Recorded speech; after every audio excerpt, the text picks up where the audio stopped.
Bueno, muy buenos días a todos. Vamos a arrancar nuestro curso de farmacoterapia del trasplante. Y para eso vamos a empezar a hablar un poquitito sobre la fisiología del sistema inmune. Con respecto a esta introducción, vamos a tener que hacer una pequeña salvedad.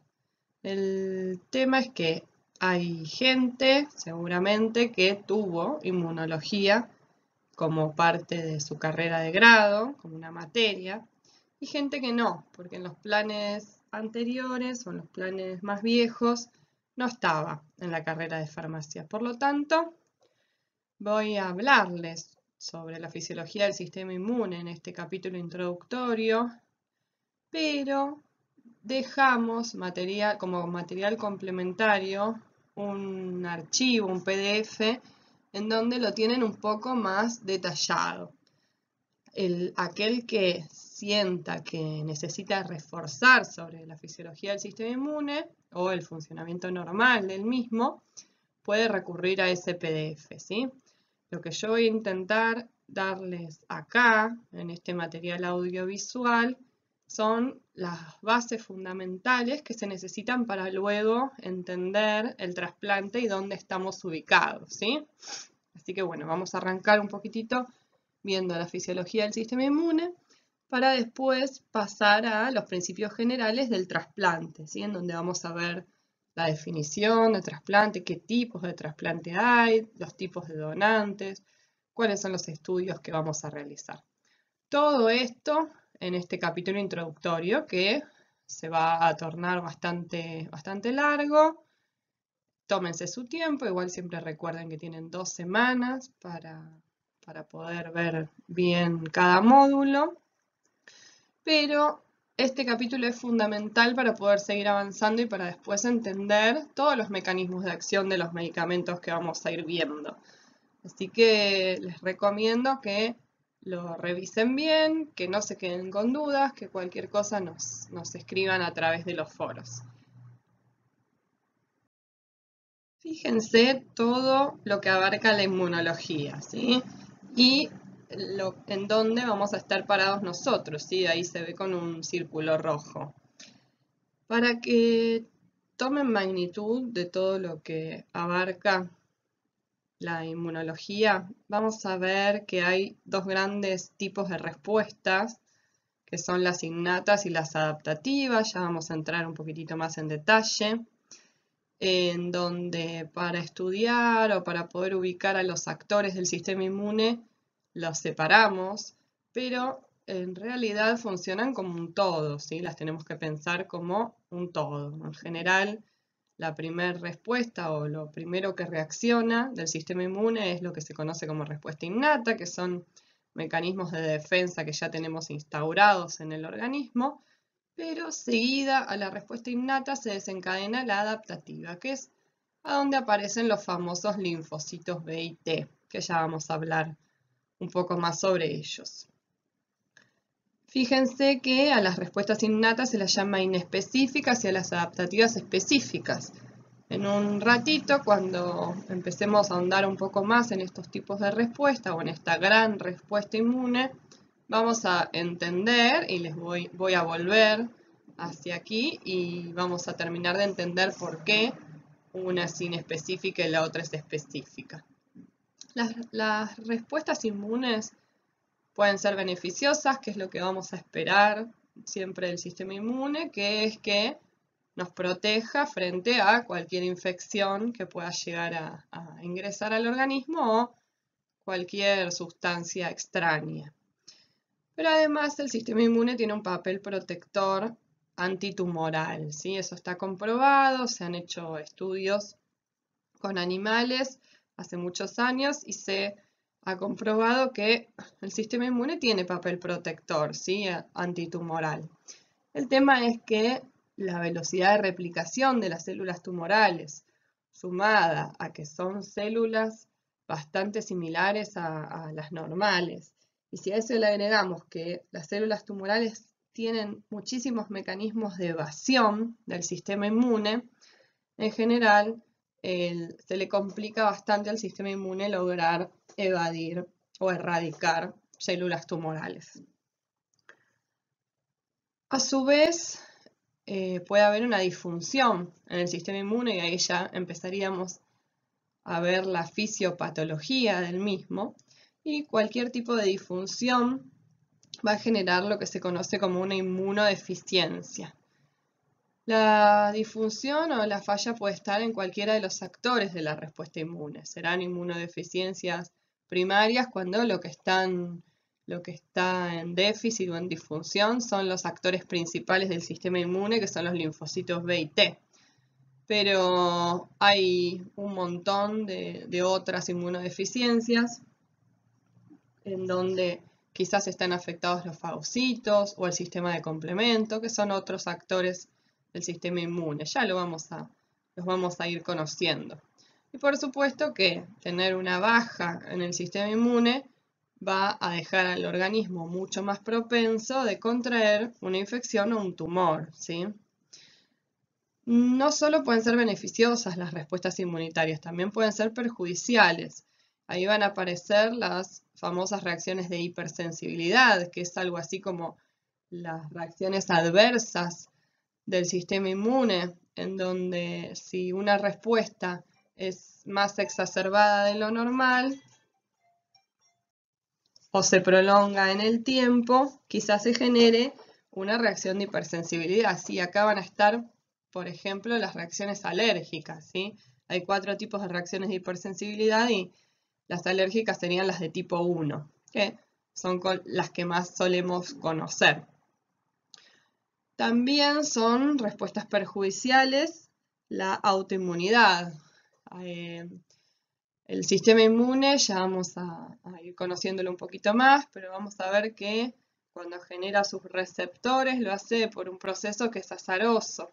Eso hace que haya receptores también para lo propio. Ese proceso se llama recombinación somática, quizás alguno lo ha escuchado nombrar.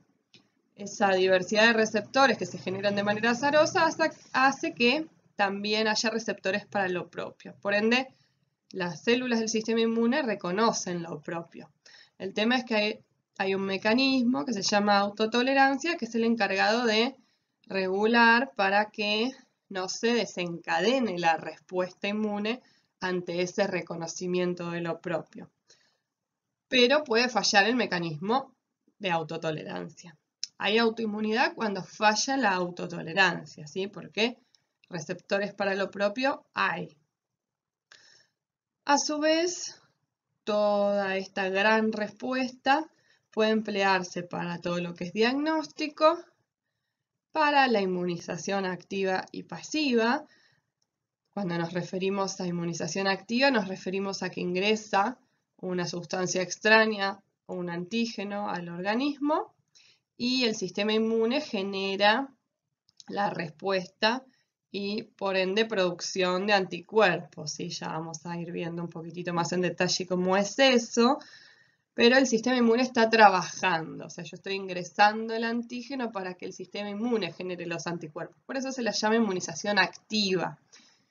La inmunización activa artificial serían todas las vacunas del calendario, por ejemplo, de vacunación, ¿sí? Preventivas. Y hay inmunización activa natural también, lógicamente. Si yo me expongo naturalmente a una enfermedad, también el sistema inmune va a actuar de la misma manera, ¿sí? Va a reconocer ese antígeno y va a terminar generando los anticuerpos para ese antígeno. Pero está también la inmunización pasiva, en donde el sistema inmune, como la palabra lo indica, no trabaja, sino que acá se administra directamente el producto final de una respuesta inmunitaria, que son los anticuerpos. Y acá van a aparecer todas las gamaglobulinas que hay en el mercado, ¿sí? Que pueden ser específicas, como por ejemplo gamaglobulina antitetánica o antihepatitis B, o la famosa anti-RH o anti-D, o las de pool, o que tienen una amplia gama de antígenos que en general se usan, entre otras cosas, como terapia sustitutiva cuando hay una inmunodeficiencia en donde el problema está en la producción de anticuerpos o no hay producción de anticuerpos.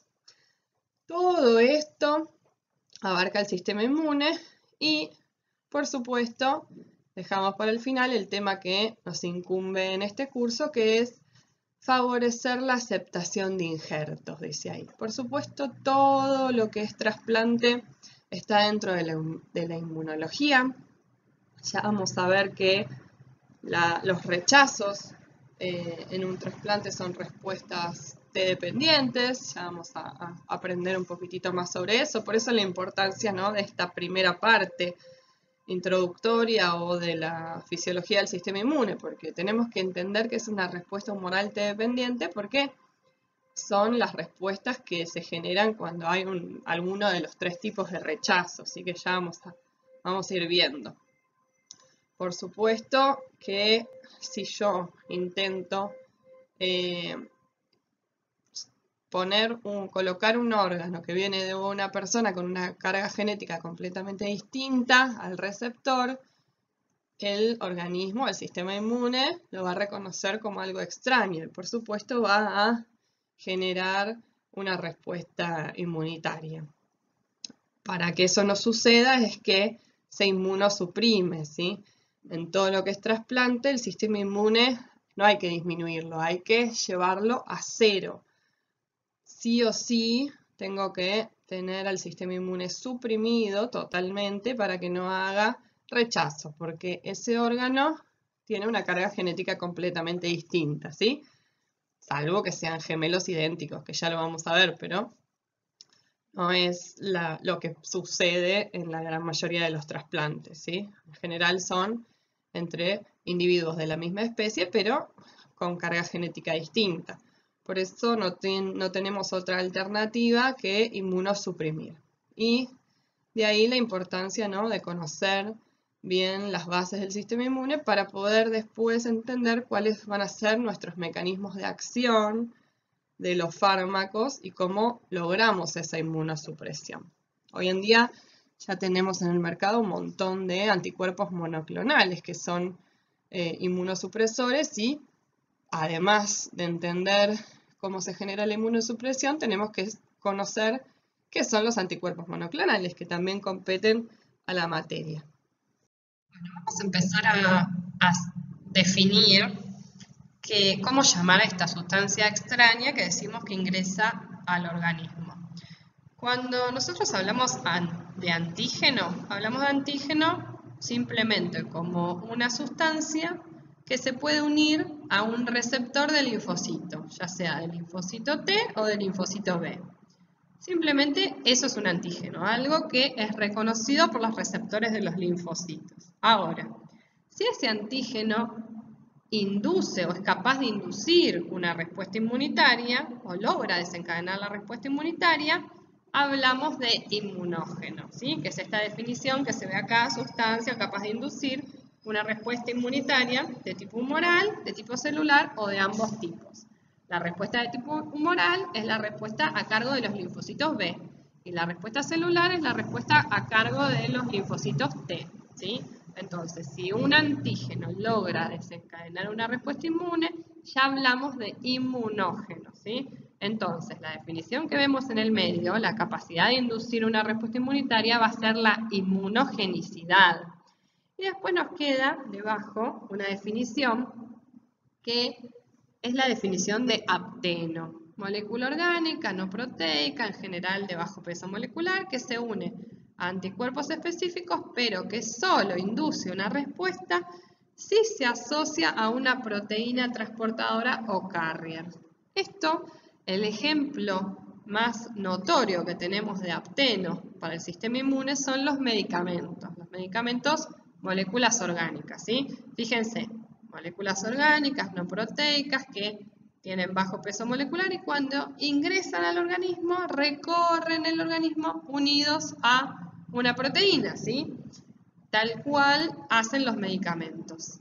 Cuando en farmacología nos interesa el fármaco libre, una vez que suelta esa proteína, en inmunología nos interesa ese fármaco unido porque así unido actúa como apteno y puede generar lo que se conocen como reacciones de hipersensibilidad. Entonces, las reacciones alérgicas o alguno de los otros tipos de reacciones de hipersensibilidad que existen se van a generar por el fármaco unido a este carrier, ¿sí? Por eso siempre definimos también al apteno, ¿sí? Porque el medicamento es el ejemplo más específico de un apteno. Empecemos ahora a conocer un poquitito quiénes son los actores de esta respuesta inmune. Yo les había dicho al principio que dividíamos a la respuesta innata o a la inmunidad innata de la inmunidad adaptativa simplemente para que sea más sencillo ubicar a sus actores. A fines, digamos, para estudiar, es más sencillo dividirlo, pero que, ¿se acuerdan que les dije que lo teníamos que pensar como un todo? Bueno, justamente, fíjense en este gráfico cómo primero ocurre la inmunidad innata en horas, ¿sí? Abajo se ve el tiempo de la infección, ¿sí? De 0 a hacia 7 días, en donde primero vemos la inmunidad innata y después, consecuencia de la inmunidad innata, vemos a la inmunidad adaptativa, ¿sí? Se puede observar bien en el gráfico. Entonces, a los actores los coloco de un lado o del otro simplemente para poder estudiar mejor. Pero eso no quiere decir que no haya actores de la inmunidad innata que participen en la adaptativa. De hecho, vamos a ir viendo que esto sucede, ¿sí? Lo que sí está clarísimo es que los linfocitos B y T están solamente en la inmunidad adaptativa, ¿sí? Bien, entonces, actores de la inmunidad innata son las barreras epiteliales, piel y mucosas, los fagocitos, las células dendríticas. Las células dendríticas van a actuar como células presentadoras de antígeno. ¿Qué es esto? Ya vamos a ver que los linfocitos T no saben reconocer antígenos nativos enteros. Necesitan de alguien que procese ese antígeno y se lo exprese como péptidos. Entonces, para eso requieren de estas células presentadoras de antígeno. A diferencia del B, que el B no necesita que nadie le presente el antígeno, lo puede reconocer enterito nativo como viene, ¿sí? Después están el sistema de complemento, que es un conjunto de proteínas que funcionan en forma de cascada enzimática, en donde una enzima va activando a la otra y así consecutivamente, que tienen como función promover el proceso inflamatorio, que en el sistema inmune es fundamental, ¿sí? Para desencadenar la respuesta inmunológica. Se requiere del proceso inflamatorio agudo, ¿sí? O sea, tiene que tener principio y fin ese proceso inflamatorio, si no, si es crónico ya es patológico, ¿sí? El sistema de complemento tiene como función promover esta inflamación aguda porque tiene partes del sistema de complemento actúan como anafilotoxinas, ¿sí? Por eso favorecen el proceso inflamatorio. A su vez, el sistema de complemento también tiene una posibilidad de lisar microorganismos. Y después están los linfocitos NK, que son los linfocitos natural killer o citolíticos naturales, que tienen una función de poder generar la apoptosis o inducir la apoptosis de células infectadas, ¿sí? Por microorganismos, lógicamente, de vida intracelular. Bien, en la inmunidad adaptativa ya entran en escena los actores principales del sistema inmune, que son los linfocitos. Los linfocitos B, como se ve acá en color violetita, tienen un receptor que se lo llama BCR, que tiene formita de inmunoglobulina o anticuerpo, justamente porque es una inmunoglobulina que está actuando como receptor.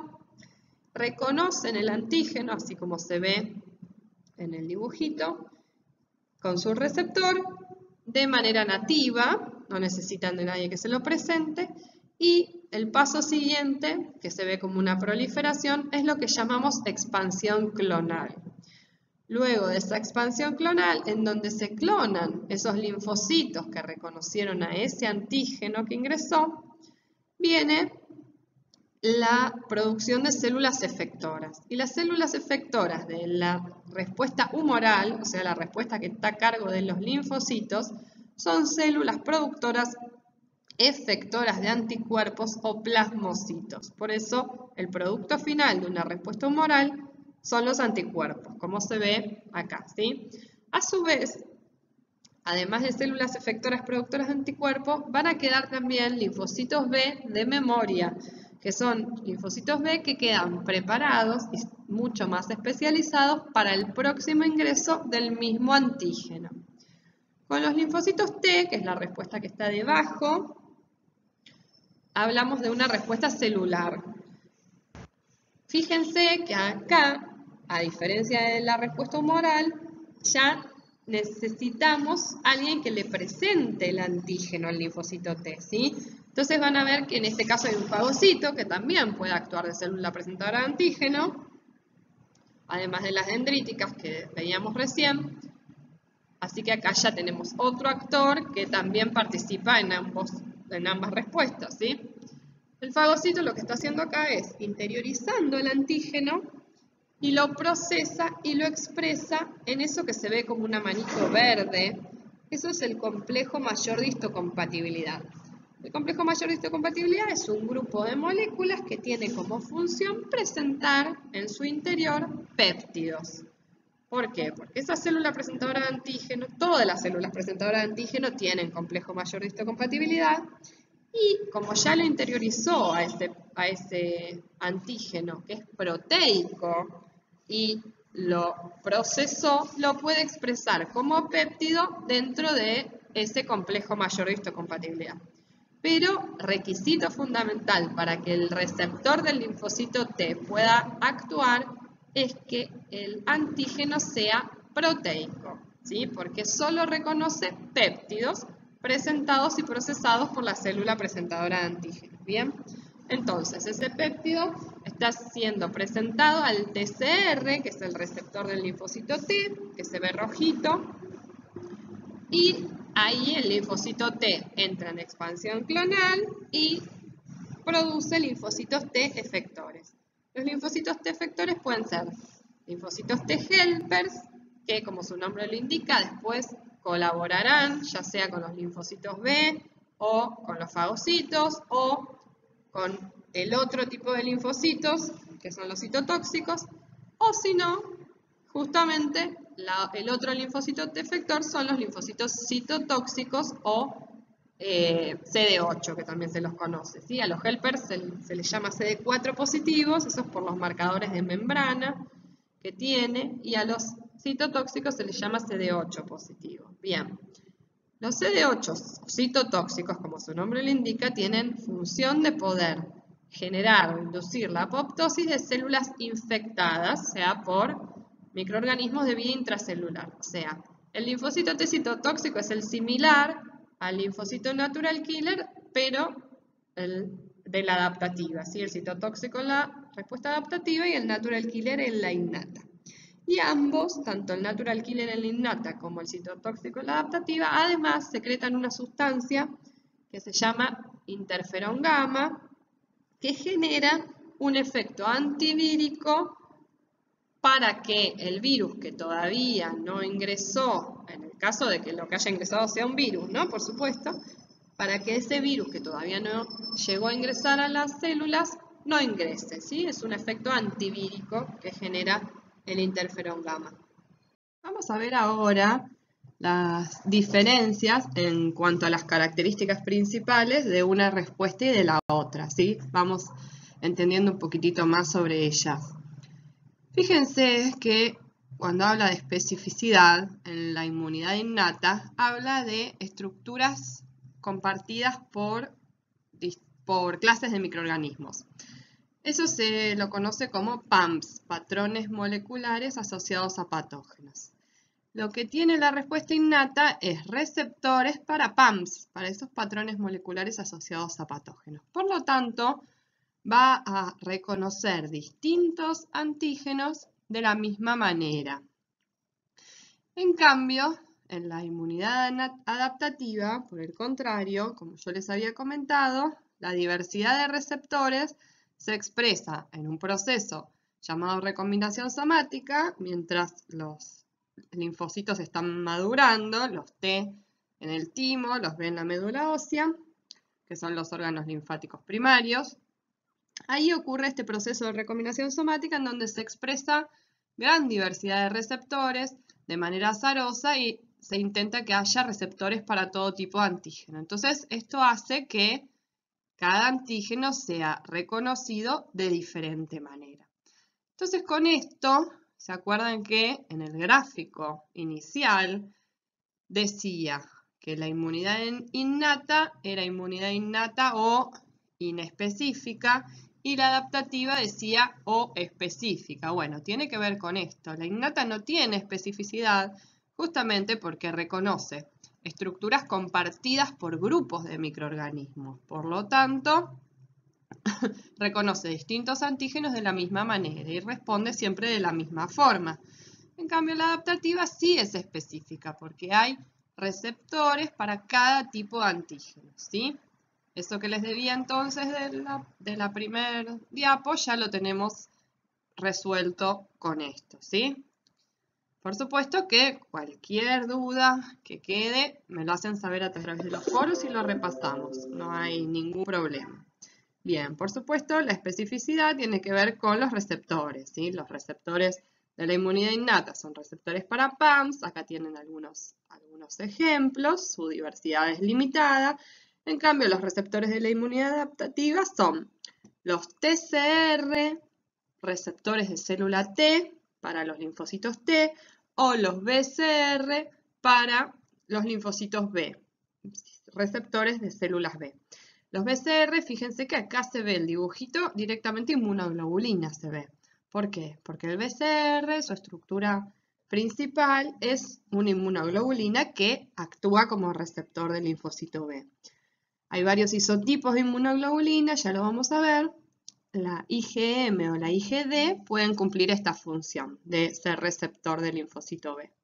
Por ende, en cuanto a diversidad de receptores en la inmunidad adaptativa es muy amplia. Después tenemos que hacer una distinción entre si discriminan o no entre lo propio y extraño. Ambas respuestas saben reconocer entre lo propio y lo extraño, ¿sí? De eso no hay duda, pero por diferentes motivos. La inmunidad innata no reconoce las células del huésped porque no tiene receptores para reconocerlas, porque lo único que tienen son receptores para PAMS, y los PAMS son de microorganismos, ¿sí? Por ende, ahí no tenemos problema. En la adaptativa, en cambio, como ya también se los había adelantado, hay receptores para lo propio también, por esto de que la recombinación somática es un proceso azaroso. Entonces, hay discriminación entre lo propio y lo extraño siempre y cuando exista un mecanismo que regula que se llama autotolerancia, ¿sí? Entonces, los BCR y los TCR reconocen lo propio, sí, pero lo que tengo que evitar es que se desencadene la respuesta inmune y para eso está la autotolerancia. ¿Cuándo va a haber autoinmunidad? Cuando falle la autotolerancia. Tenemos que empezar a ver un poquitito la respuesta humoral T dependiente y la importancia de la colaboración del linfocito T helper con el linfocito B. Lo primero que tenemos que tener en cuenta es que para que un linfocito T pueda colaborar con el B en una respuesta humoral, el antígeno tiene que ser de origen proteico, ¿sí? Recuerden que lo único que reconocen los receptores del linfocito T, TCR, son péptidos procesados y presentados en el complejo mayor de histocompatibilidad. Bien, teniendo en cuenta eso y teniendo en cuenta también que la gran mayoría de antígenos son proteicos, sabemos que la gran mayoría de las respuestas humorales son T dependientes. ¿Qué características tiene la respuesta T dependiente sobre una respuesta T independiente? O sea, donde no pudiese colaborar el linfocito T porque el antígeno no fuese proteico. Las grandes diferencias son que la memoria inmunológica se va a generar solo si hay colaboración del linfocito T. Es decir, después de la expansión clonal, yo les había comentado que hay en un primer momento células efectoras como estamos hablando de una respuesta humoral, esas células efectoras son células efectoras productoras de anticuerpos o plasmocitos. Y después quedan linfocitos B de memoria, que son células más especializadas preparadas para el próximo ingreso de ese mismo antígeno. Estas células de memoria solo se van a ver si hubo colaboración del linfocito T, si no, no. Y otro gran detalle es que cuando se secretan estos anticuerpos a través de los plasmocitos o estas células secretoras, que son las células efectoras de los linfocitos B, en un primer momento son del isotipo IgM. Para que se den una idea, ¿vieron cuando nos piden un análisis de sangre y quieren medir una infección o quieren buscar una infección reciente? Nos piden IgM, ¿sí? Cuando ya quieren medir una infección pasada, piden IgG. Entonces, los isotipos de la inmunoglobulina, en un primer momento, el isotipo que se secreta es de isotipo IgM. Pero después tiene que haber un cambio de isotipo. ¿De qué va a depender ese cambio de isotipo? Y de la vía de ingreso del antígeno o del tipo de antígeno. Por ejemplo, si el antígeno, que ingresa es un alérgeno o alergeno, el cambio de isotipo va a ser a IgE. Si lo que ingresa es un parásito helminto, también. El cambio de isotipo es de IgM a IgE. Ahora, si el antígeno ingresa por mucosas, el cambio de isotipo va a ser de IgM a IgA. Para todo el resto de los casos, el cambio de isotipo es de IgM a IgG. Por eso la gran mayoría es del isotipo IgG. Esto solo ocurre si hay colaboración del linfocito T, ¿sí? Es decir, que en una respuesta humoral T dependiente hay cambio de isotipo, pero en una respuesta humoral T independiente no, o es muy pero muy escaso, ¿sí? Como se ve en esta nueva imagen que tenemos en pantalla, nosotros tenemos antígenos que llamamos T dependientes y antígenos que llamamos T independientes, ¿sí? Según la respuesta que van a poder generar. Los antígenos T dependientes son de origen proteico, como ya vimos antes, ¿sí? ¿Por qué? Porque solo los TCR reconocen solamente péptidos procesados y presentados dentro del complejo mayor de histocompatibilidad que tienen las células presentadoras de antígeno. Ahora bien, si el antígeno está independiente, es no proteico, como por ejemplo un polisacárido, un glucolípido, ácidos nucleicos, ¿sí? En esos casos, respuesta humoral va a haber, sí, nosotros tenemos sistema inmune también para defenderse de lo que no es proteico, de eso no hay duda. Pero es distinta la respuesta, porque al no tener colaboración del linfocito T, requiere de una mayor fuerza de unión entre el antígeno no proteico y los receptores.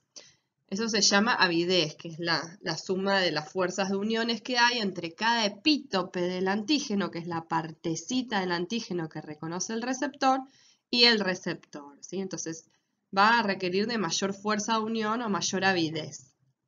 Bien, se logra desencadenar igual, sin colaboración del T.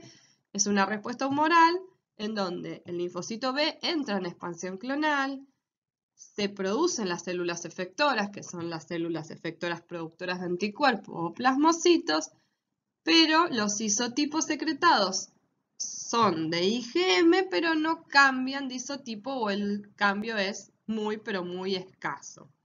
Esas son las dos grandes diferencias de la respuesta T dependiente de la T independiente y no son para nada menores, ¿sí?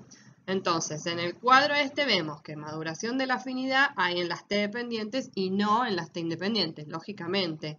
Si no hay memoria inmunológica, no va a haber maduración de la afinidad, ¿sí? ¿Se puede transformar un antígeno T independiente en T dependiente? Sí. Esto es muy notorio en lo que se llama vacunas conjugadas. ¿Cómo es esto? Si yo intento desarrollar una vacuna en donde el antígeno para el que pretendo inmunizar es un polisacárido bacteriano, por ejemplo, o sea, no tiene nada proteico, yo ya sé de entrada que ese antígeno no va a generar una respuesta T dependiente, por ende no va a generar memoria inmunológica.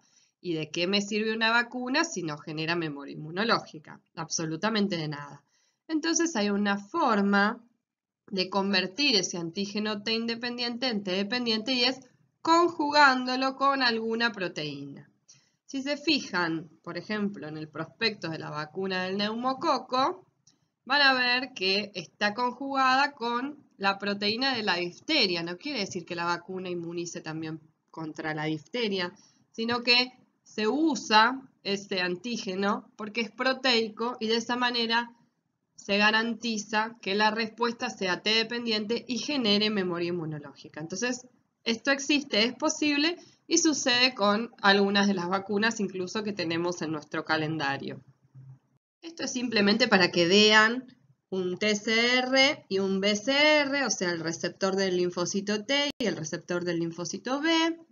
Primero tenemos al receptor del linfocito T que nos damos cuenta simplemente que es el TCR porque hay una célula presentadora de antígeno que le está presentando el péptido dentro del complejo mayor de histocompatibilidad. El TCR, su estructura principal está formada por dos cadenas que son las que se ven ahí en color rojo, alfa y beta, y después tiene como unas moléculas accesorias que se ven a la derecha, que simplemente se anexan a este TCR porque las tienen, si observan la imagen, tienen las colas citoplasmáticas un poquitito más largas y eso garantiza una correcta transducción de señales, ¿sí? Ahora, si miramos el BCR, vamos a ver, como yo les decía hace un ratito, que es una inmunoglobulina de membrana, así que puede ser del isotipo IgM o del isotipo IgD. Se anclan a las superficies de las membranas, reconocen en este caso a los antígenos nativos, enteritos, no necesitan de nadie que se lo presente.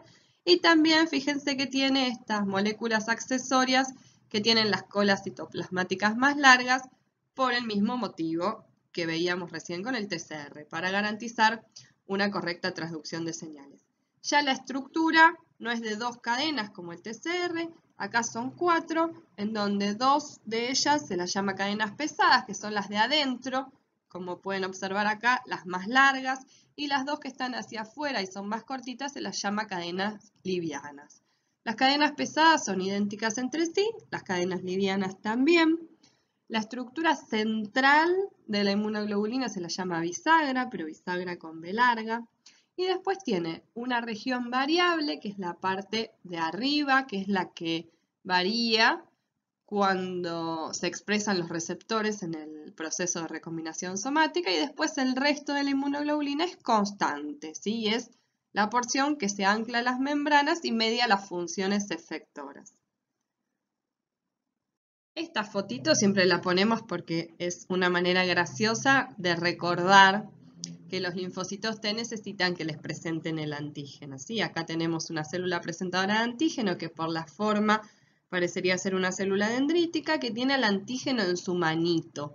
Y esa manito es justamente el complejo mayor de histocompatibilidad. Por eso en general yo hago referencia a la manito verde, ¿sí?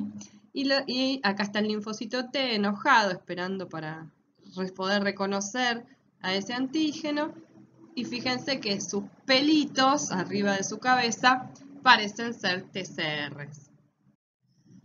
Una vez que los anticuerpos son secretados, ¿para qué sirven? ¿Sí? Ya vimos que la respuesta humoral a cargo de los linfocitos B termina con la producción de anticuerpos. Bien, ¿para qué sirven esos anticuerpos? Bueno, primero pueden neutralizar microorganismos y toxinas. ¿Sí? ¿Qué quiere decir esto? Todos los microorganismos que sean de vida extracelular, que estén dando vueltas por ahí, los anticuerpos pueden neutralizarlos. De esa manera van a formar lo que se llama complejo inmune. Pero después va a tener que venir algún otro actor, como por ejemplo un fagocito, para degradar ese complejo inmune, ¿sí? También funcionan como opsoninas. los anticuerpos. ¿Qué quiere decir eso? Pueden marcar un antígeno para que el fagocito lo reconozca más fácilmente y eso favorece la fagocitosis. Bien, después también hay otra función que es la citotoxicidad celular dependiente de anticuerpos, en donde lo que hacen los anticuerpos es marcar a los antígenos para que después algún actor del sistema inmune que tenga citotoxicidad, o sea que pueda generar la apoptosis de esa célula, lo haga. Esos son los linfocitos natural killer, por ejemplo. Bien. Después tienen otra gran función que es que pueden activar el sistema de complemento. Y gracias a la activación del sistema de complemento se ven funciones del sistema de complemento que ya las vimos cuando veíamos los actores de la inmunidad innata. Favorecer la inflamación, poder lisar microorganismos también y favorecer también la fagocitosis. ¿Qué tenemos acá? Acá tenemos un gráfico que nos muestra la diferencia entre una respuesta primaria y una respuesta secundaria, ¿sí? Acá se ve con los linfocitos B, respuesta humoral primaria, secundaria. Tranquilamente podría suceder lo mismo con los linfocitos T. Pero siempre que hablamos de respuesta primaria y secundaria estamos dentro de la respuesta adaptativa, ¿sí? ¿Por qué?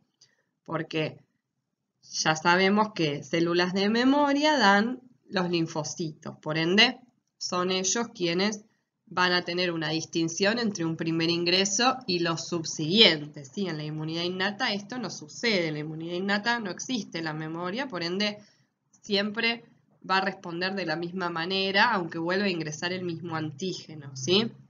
Entonces, fíjense, hay una primera infección a tiempo cero en donde esos linfocitos B se los llama vírgenes. ¿Por qué?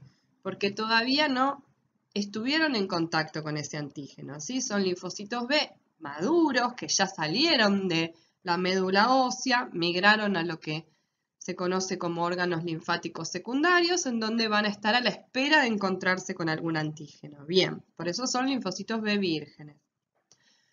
Se encuentran entonces por primera vez con el antígeno, entran en expansión clonal, secretan estos plasmocitos o células efectoras productoras de anticuerpos. Fíjense que primero hay IgM, después hay cambio de isotipo a IgG, y cuando el sistema inmune va intentando volver a su estado basal o a la homeostasis, van quedando unas células que se ven ahí, que son las células de memoria, ¿sí? Y esto pasa también con los T.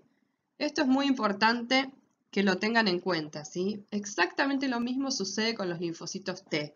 Hay linfocitos T vírgenes que van a reconocer el antígeno procesado y presentado, que también van a entrar en expansión clonal, van a ser sus células efectoras, que podrán ser T helpers o T citotóxicas, pero también van a quedar linfocitos T de memoria.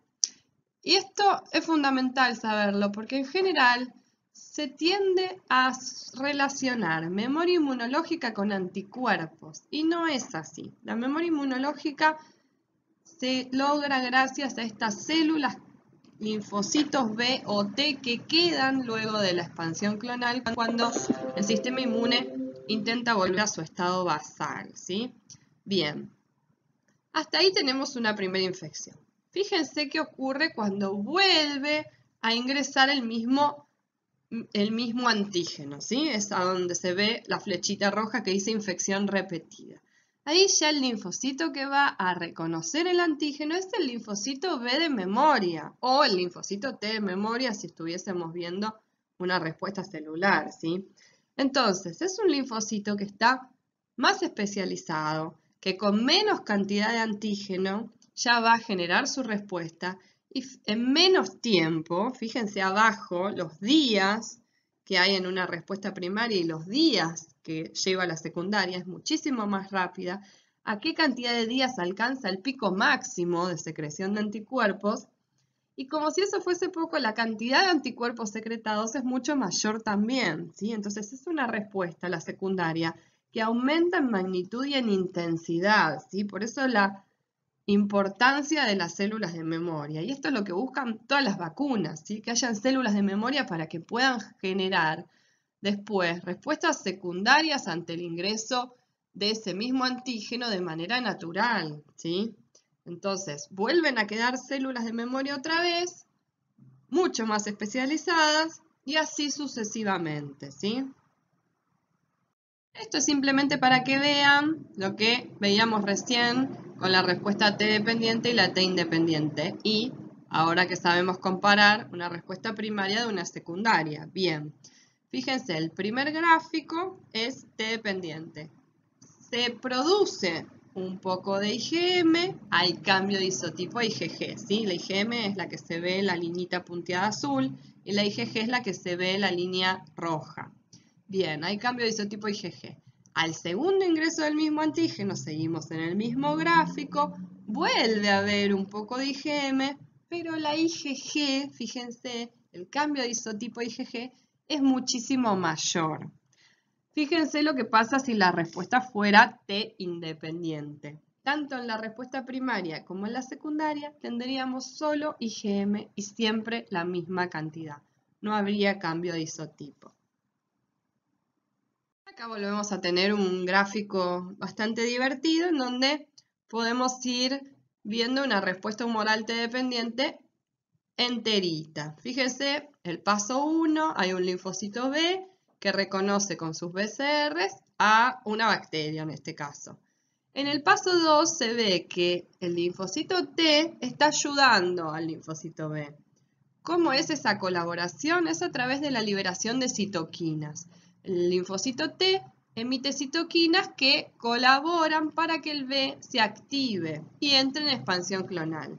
Entonces, en el paso 3 vemos que hay, por un lado, células plasmáticas productoras de anticuerpos, que fíjense que tiene la boca abierta, está preparada para desprender esos anticuerpos, y células de memoria de linfocitos B. En el paso 4 vemos cómo esa célula plasmática, productora de anticuerpos o plasmocito, escupe los anticuerpos que van a servir, como se ve en el dibujito, para neutralizar bacterias. Forman los complejos inmunes. En el paso 5 viene una célula fagocítica y se come a ese complejo inmune, y siguen quedando esas células de memoria que veíamos en el punto 3, para que si vuelve a ingresar exactamente el mismo antígeno, el que reconozca sea el linfocito B de memoria. Bueno, ahora que terminamos de repasar un poquitito la fisiología del sistema inmune, por supuesto que si alguno necesita reforzar un poquitito más sobre la inmunología básica, puede recurrir a este archivo que dejamos subido también. Si alguno quisiese aún más información, nos lo hace saber y por supuesto se la brindamos. Ahora nos toca entonces meternos de lleno en lo que al curso respecta, que es el trasplante. Y para eso vamos a empezar a ver un poquitito los principios generales del trasplante. El trasplante es un tratamiento usado ampliamente para sustituir órganos y tejidos que no funcionan por órganos o tejidos sanos. Desde un punto de vista técnico, el trasplante es el proceso de tomar células, tejidos u órganos llamados injerto de un sujeto y colocarlos en otro habitualmente diferente. El sujeto que proporciona el injerto se llama donante y el que lo recibe, receptor o anfitrión. Si el injerto se coloca en su localización anatómica normal, al procedimiento se lo llama trasplante ortotópico. Ahora lo vamos a ver en un dibujito. Si el injerto se lo coloca en un lugar diferente, al procedimiento se lo llama heterotópico. Transfusión se refiere a la transferencia de células sanguíneas circulantes o plasma de un sujeto a otro. El trasplante clínico para tratar enfermedades humanas ha aumentado de forma estable durante los últimos 45 años. En la actualidad se usan ampliamente los trasplantes de células hematopoyéticas, antes llamado trasplante de médula ósea, de riñón, de hígado, de corazón, trasplantes de otros órganos también como pulmón y páncreas, que se van haciendo cada vez más frecuentes. Hoy en día se realizan al año más de 30.000 trasplantes de riñón, corazón, pulmón e hígado en Estados Unidos, por ejemplo. Además, ahora se están intentando trasplantar otros muchos órganos o células, incluidas las células troncales tisulares.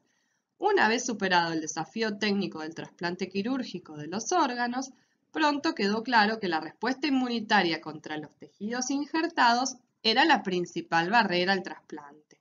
Controlar esta respuesta inmunitaria es la clave para un trasplante satisfactorio. Este conocimiento ha llevado al desarrollo de la inmunología del trasplante como una disciplina incluida dentro del tema más amplio de la inmunología. Y por eso la importancia de este curso.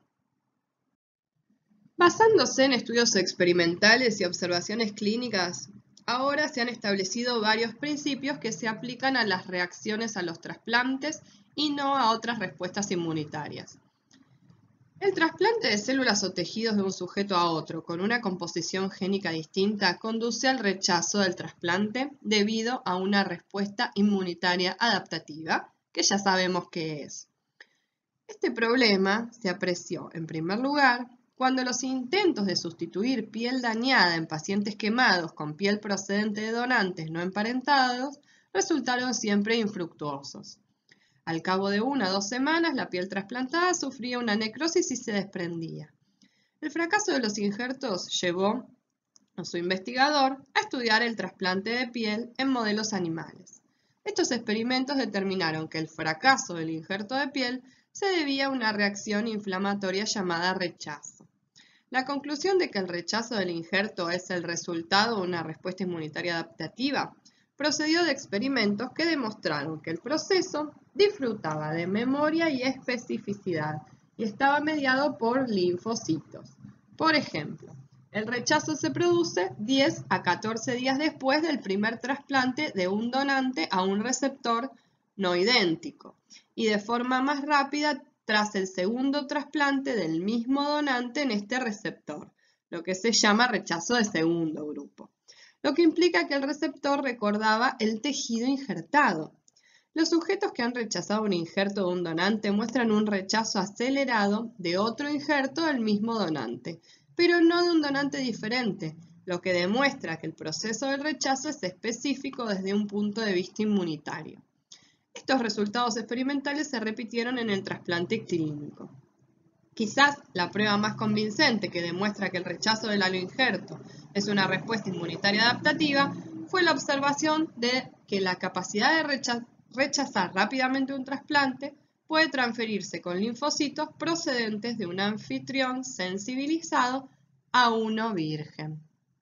Esto es lo que veíamos recién, el trasplante ortotópico, en donde el órgano ocupa su posición anatómica normal, y el trasplante heterotópico, en donde el órgano ocupa una posición anatómica distinta a la normal. En este caso se ve un riñón en la fosa ilíaca derecha, que no es la fosa ilíaca en donde está normalmente. Entonces, esto es lo que sucede hoy en día con los trasplantes renales. ¿Y por qué? Porque no se saca el riñón que no funciona, se deja. Por eso el trasplante renal es un trasplante heterotópico y en definitiva la persona queda con los 3 riñones. Una pequeña aclaración antes de seguir avanzando. Trasplante es sin N, ¿sí? Es impresionante la cantidad de veces que lo veo escrito con N. Para que se den una idea, en el lugar donde yo trabajo, un hospital bastante importante, un complejo médico, las últimas jornadas se habló sobre trasplante y la gran mayoría de las disertaciones estaban puestas con la N, ¿sí? Simplemente un detallecito, pero se escribe sin N, ¿sí? Trasplante, como se ven todas las filminas de nuestro curso. Bien, esto es nada más para que vean en Argentina las estadísticas. El trasplante renal, por supuesto, a la cabeza. Esto tiene que ver con que el donante puede ser vivo. Le sigue el de hígado, después el de corazón y mucho menor volumen el resto de los trasplantes. Bueno, creo que después de lo que vamos viendo, tanto con la fisiología del sistema inmune como los principios básicos sobre trasplante, podemos estar completamente seguros de que la única manera, cuando hay un trasplante de órganos de individuos de la misma especie, pero con carga genética diferente, la única manera de evitar que se active el sistema inmune y genere un rechazo de ese órgano es inmunosuprimiendo, ¿sí? No hay duda de que el sistema inmune tiene que ser llevado completamente a cero para evitar ese rechazo. Los inmunólogos del trasplante han elaborado un vocabulario especial para describir los tipos de células y tejidos que se encuentran en el marco del trasplante. Un injerto trasplantado de un sujeto a sí mismo se llama injerto autógeno.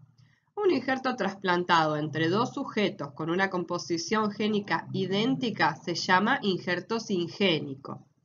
Un injerto trasplantado entre dos sujetos de la misma especie con una composición génica diferente se llama injerto halógeno o haloinjerto. Un injerto trasplantado entre sujetos de diferentes especies se llama injerto xenógeno o xenoinjerto. Las moléculas que son reconocidas como extrañas en los haloinjertos se llaman haloantígenos y en los xenoinjertos se llaman xenoantígenos. Los linfocitos y los anticuerpos que reaccionan con los haloantígenos o los xenoantígenos se describen como haloreactivos o xenoreactivos respectivamente. En este curso nos vamos a centrar en el trasplante halógeno, porque es mucho más frecuente y mejor conocido que el trasplante xenógeno. Entonces, ¿por qué se utiliza siempre el halo adelante? Porque cuando hablamos de trasplantes de sujetos de la misma especie, pero con composición génica diferente, estamos hablando de un halotrasplante. Por ende, hablamos de haloantígeno, haloinjerto, linfocitos y anticuerpos haloreactivos. Es por eso que siempre va a aparecer el halo adelante de todos estos términos.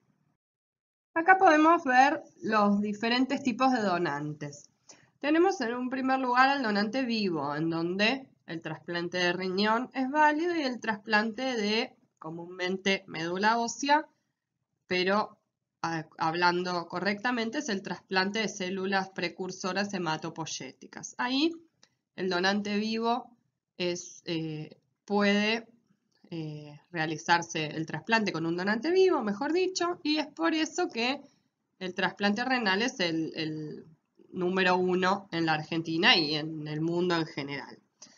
Después ya hablamos de donantes cadavéricos, pero tenemos que distinguir entre muerte encefálica, corazón latiente, en donde prácticamente todos los órganos sirven, o corazón parado hospitalizado, que en ese caso también van a servir todos los órganos siempre y cuando haya una perfusión inmediata y una conservación óptima del órgano.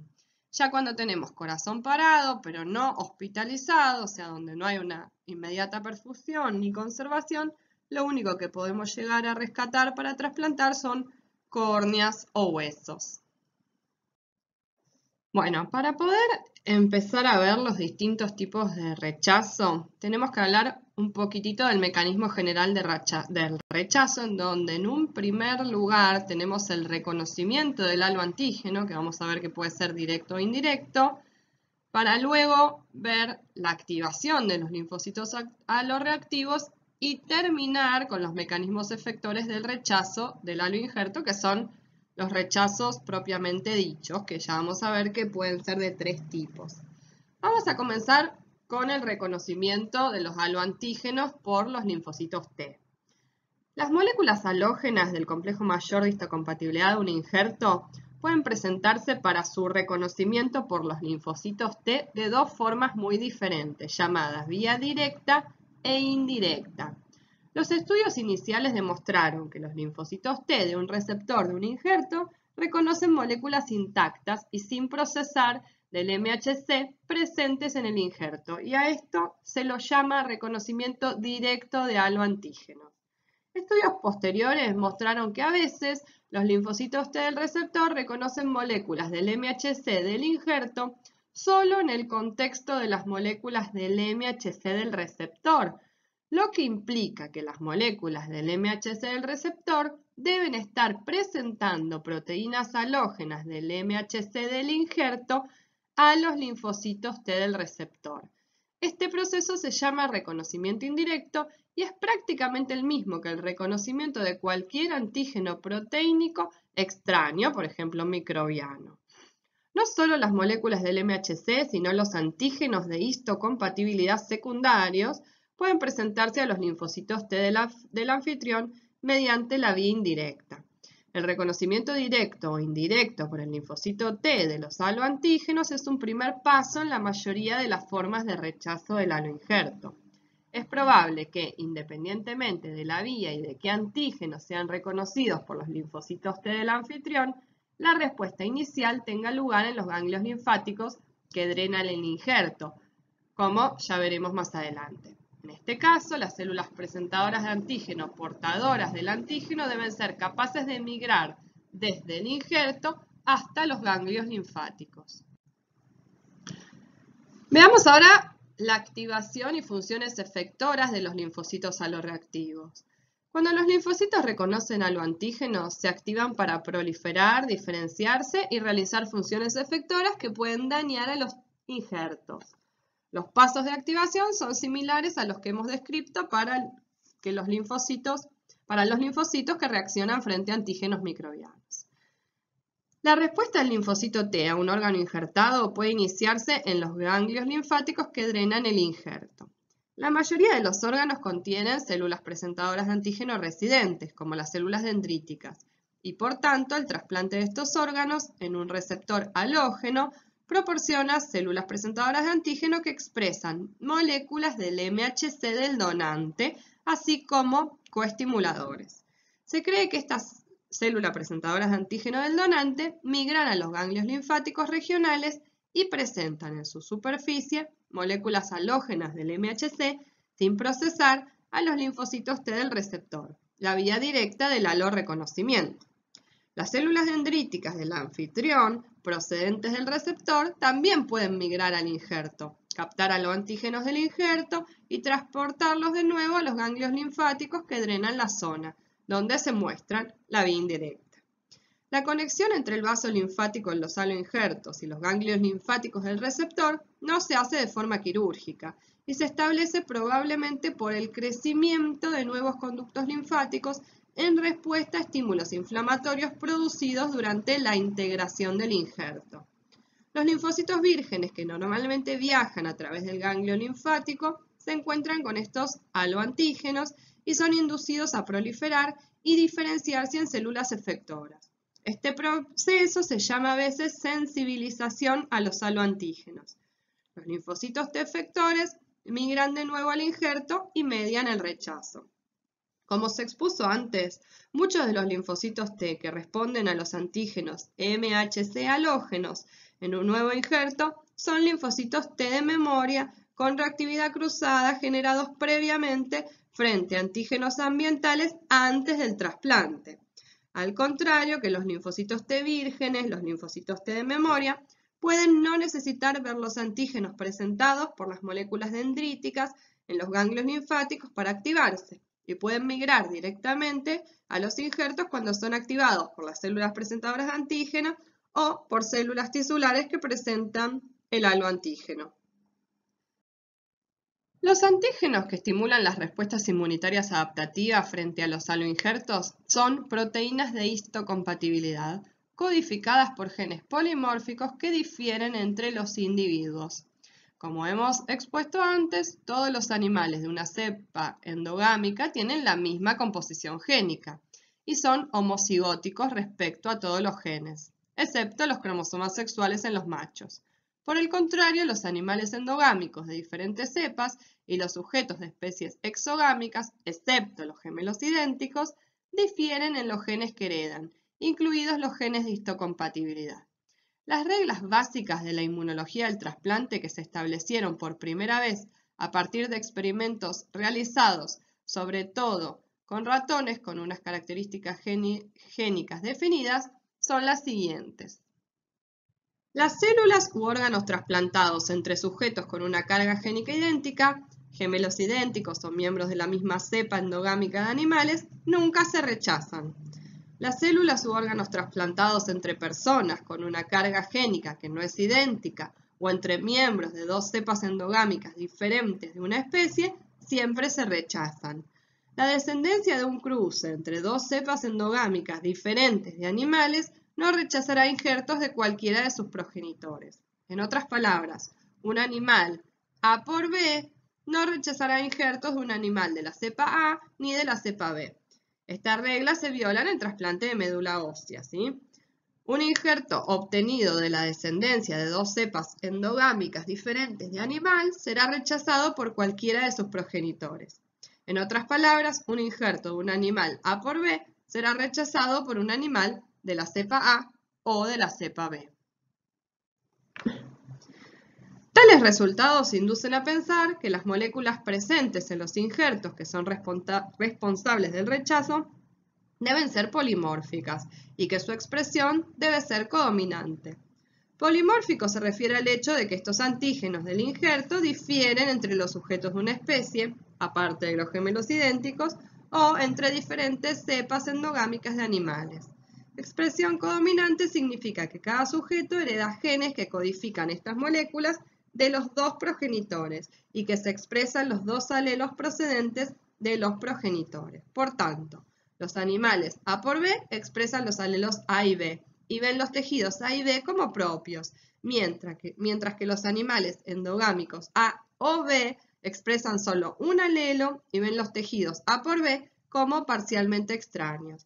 Este es el motivo por el que un animal A por B no rechaza injertos de las cepas A ni B y por el que los receptores de las cepas A y B rechazan un injerto A por B.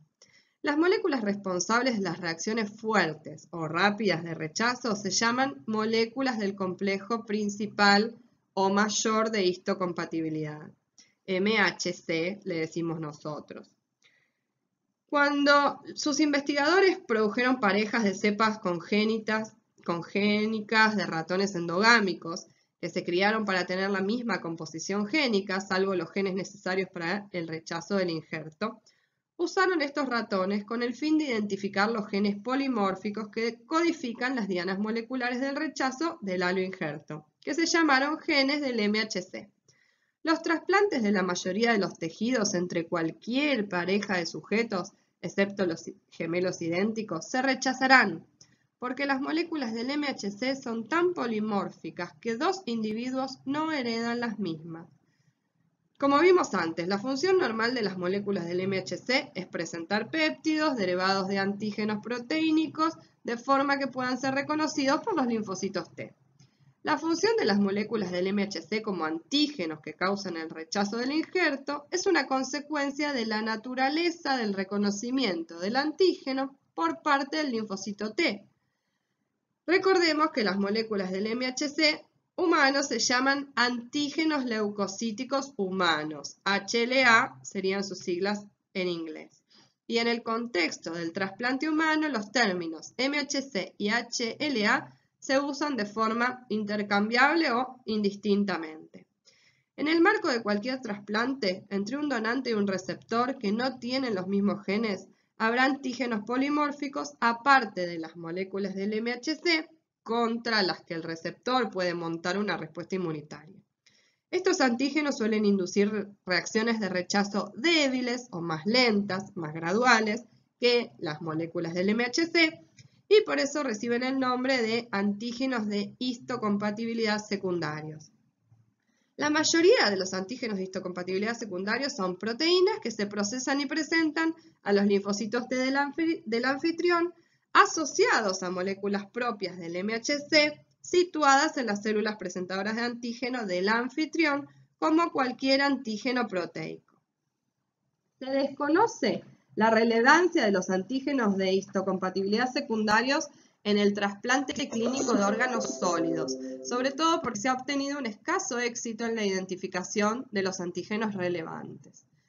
En los ratones, el antígeno HY del macho parece ser la diana del reconocimiento inmunitario por las receptoras hembra de los injertos de donantes machos, aunque en los seres humanos hay un riesgo ligeramente superior de rechazo de trasplantes cardíacos de donantes masculinos en los receptores femeninos, comparado con el de los trasplantes entre sujetos del mismo sexo, dada la escasez de donaciones de corazones.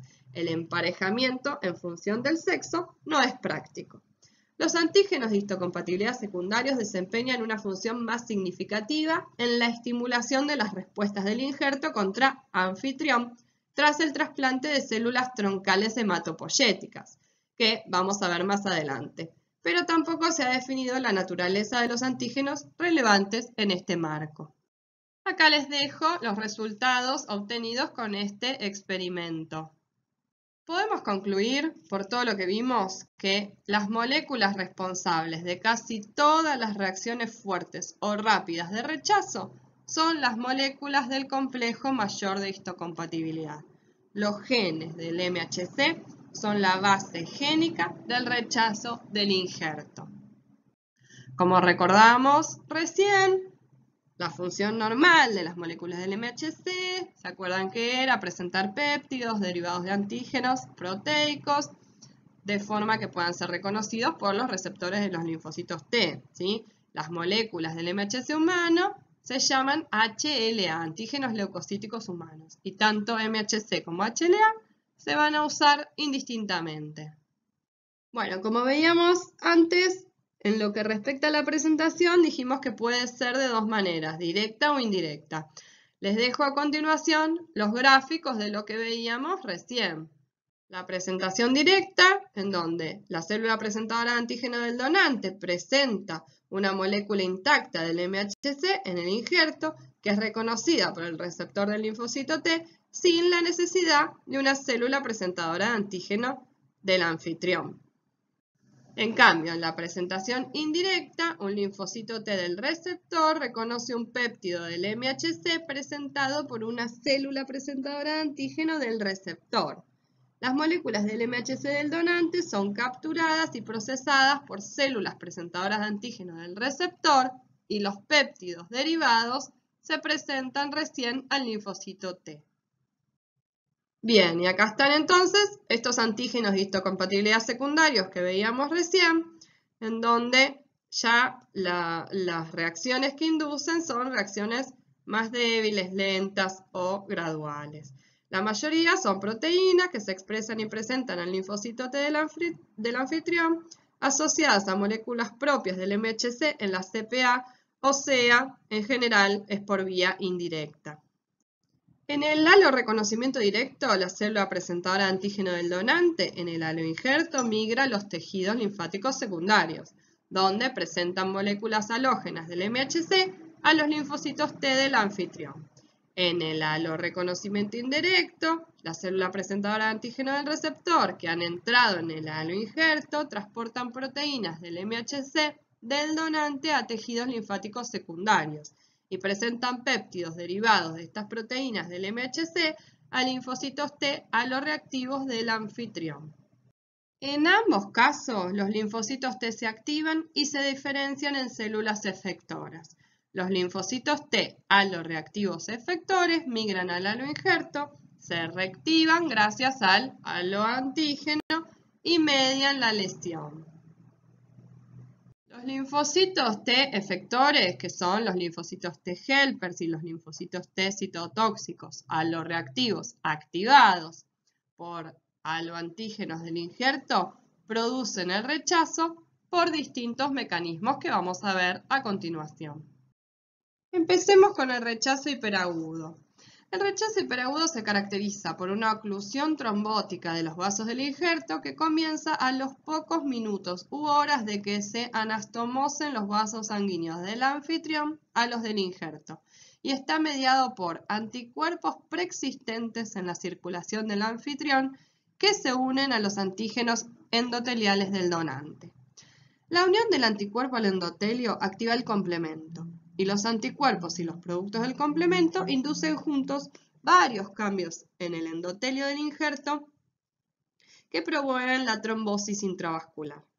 La activación del complemento lleva a una lesión endotelial celular y a la exposición de proteínas de la membrana basal subendotelial que activan las plaquetas. A las células endoteliales se las estimula a secretar formas de peso molecular alto del factor de von Willebrand que provocan la adhesión y agregación de las plaquetas.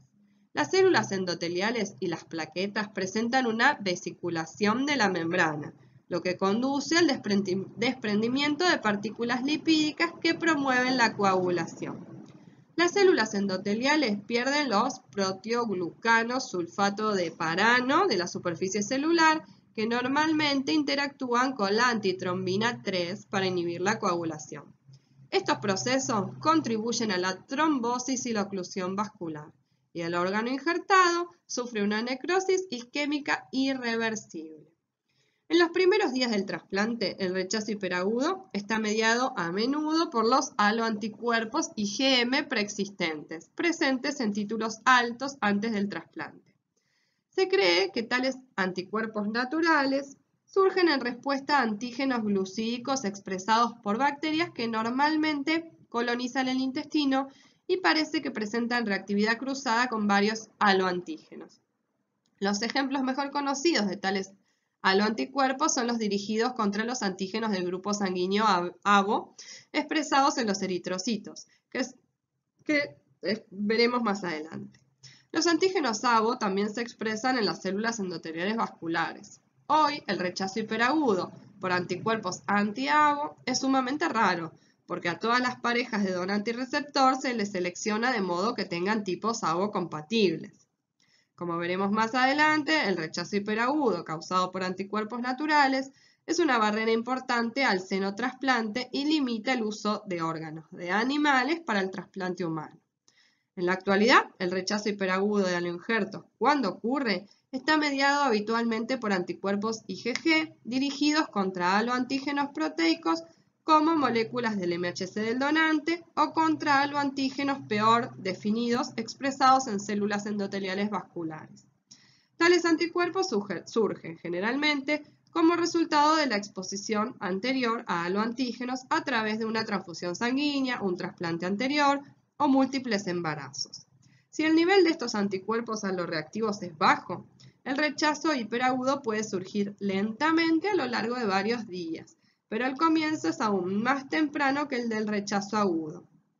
Como veremos más adelante, a los pacientes que necesitan aloinjertos se les suele estudiar antes en busca de anticuerpos que se unan a las células de un potencial donante de órganos para evitar el rechazo hiperagudo.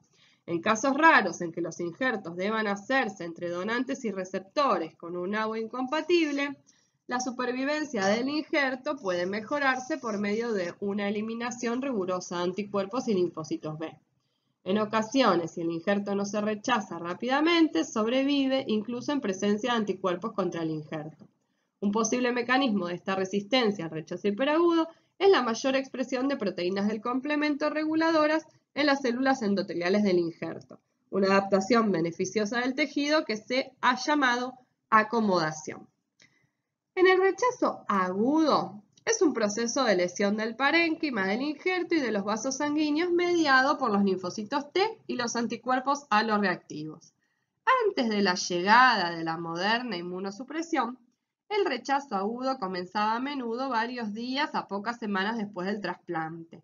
El momento del rechazo agudo refleja el tiempo necesario para generar linfocitos T efectores aloreactivos y anticuerpos en respuesta al injerto.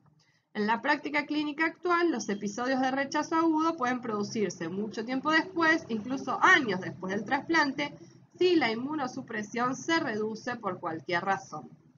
Aunque los patrones de rechazo agudo se dividen en celular, mediado por linfocitos T, y humoral, mediado por anticuerpos, ambos suelen coexistir en el rechazo agudo del órgano.